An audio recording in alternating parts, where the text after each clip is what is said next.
Hello friends, welcome to I exam B. I am Sushil Rakde, ex manager Reserve Bank of India. ये video मैं इसलिए बना रहा हूँ क्योंकि हमारे जो आरबीआई के एस्पिरेंट्स होते हैं उसमें से नियर अबाउट 20 to 25 एस्पिरेंट्स ऐसे होते हैं कि जो यूपीएससी का भी एग्ज़ाम सीरियसली देते हैं। और यूपीएससी एग्ज़ाम जो सीरियसली देते हैं, अगर उनका मान लीजिए नहीं होता है उस साल, या किसी स्टूडेंट का लास्ट अटेम्प्ट है, तो उनके लिए आरबीआई ग्रेड बी जो होता है वो एज अ प्लान बी होता है। काफ़ी अच्छा जॉब होता है। और मैंने खुद यूपीएससी का एग्ज़ाम 2 बार दिया था, 2010 2011 में। तो और मेरा कोचिंग इंस्टीट्यूट भी था खुद का यूपीएससी के लिए। मेरे नियर अबाउट ज़्यादा नहीं लेकिन 7-8 स्टूडेंट का सिलेक्शन यूपीएससी में अलग अलग पोस्ट के लिए हुआ था, including IAS, IPS, IFS, Indian civil account service, Indian defence state service. लेकिन कोरोना के बाद फिर आपको पता है जो फिजिकल सेटअप था फिर हमने वो बंद कर दिया। और काफ़ी सारे स्टूडेंट्स जो हमारे यूट्यूब चैनल पे है या टेलीग्राम चैनल पे है, वो यूपीएससी का एग्ज़ाम देते हैं, कभी कभी सीरियसली देते हैं।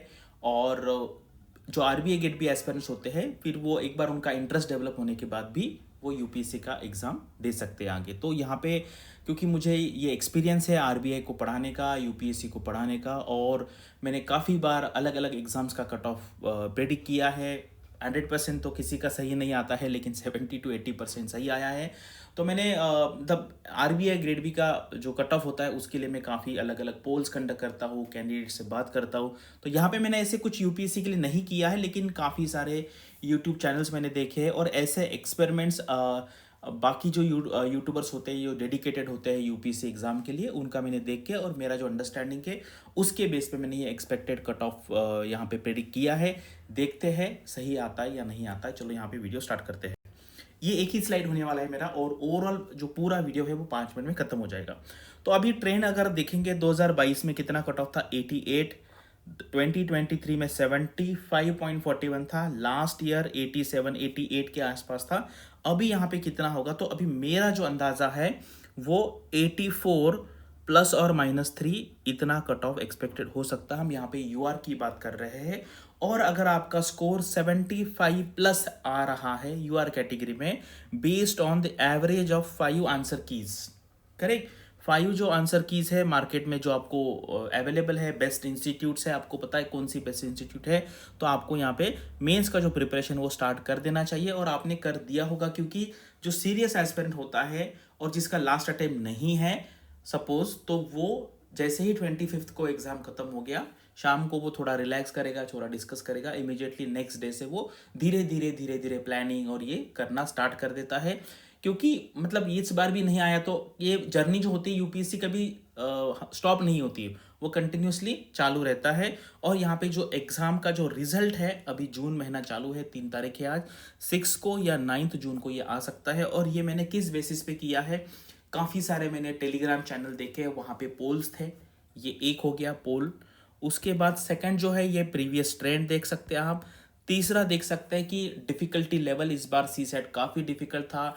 उसके बाद जीएस का जो पेपर था वो भी काफ़ी डिफ़िकल्ट था, मैंने क्वेश्चन देखे, इकोनॉमी के क्वेश्चन देखे हैं। उसके बाद सी सेट के भी कुछ क्वेश्चन देखे हैं, तो काफ़ी डिफ़िकल्ट पेपर था, इतना भी डिफ़िकल्ट नहीं था, करेक्ट। मुझे ऐसे लगता है इन दोनों के बीच में डिफ़िकल्टी लेवल थी। उसके बाद चार है, मैंने कुछ स्टूडेंट से बात किया जो पिछले 2-3 साल से ये यूपीएससी का जो एग्ज़ाम है वो अच्छे मार्जिन से क्लियर कर रहे हैं, यानी कि जिनका स्कोर 95 100 105 ऐसा रहता है, उनका भी मैंने ओपिनियन लिया है। और फिफ्थ नंबर का यहाँ पे पॉइंट है कि मेरा क्या यहाँ पे अंडरस्टैंडिंग है, क्योंकि मैंने भी एग्ज़ाम ये निकाला है, मैं भी पढ़ा था, तो मुझे वो थोड़ा सा आइडिया है। और यहाँ पर क्या है कि एक्चुअली 75 इसलिए बोला है क्योंकि यूपीएससी कौन से क्वेश्चन को सही पकड़ेगा, कौन से क्वेश्चन को गलत पकड़ेगा, ये हमें नहीं पता है। क्योंकि आपको पता है वैसे होता है, कभी कभी यूपीएससी के साइड से गलत भी मतलब क्वेश्चन सेट होते हैं, तो वो कभी कभी क्वेश्चन भी कैंसिल करते हैं।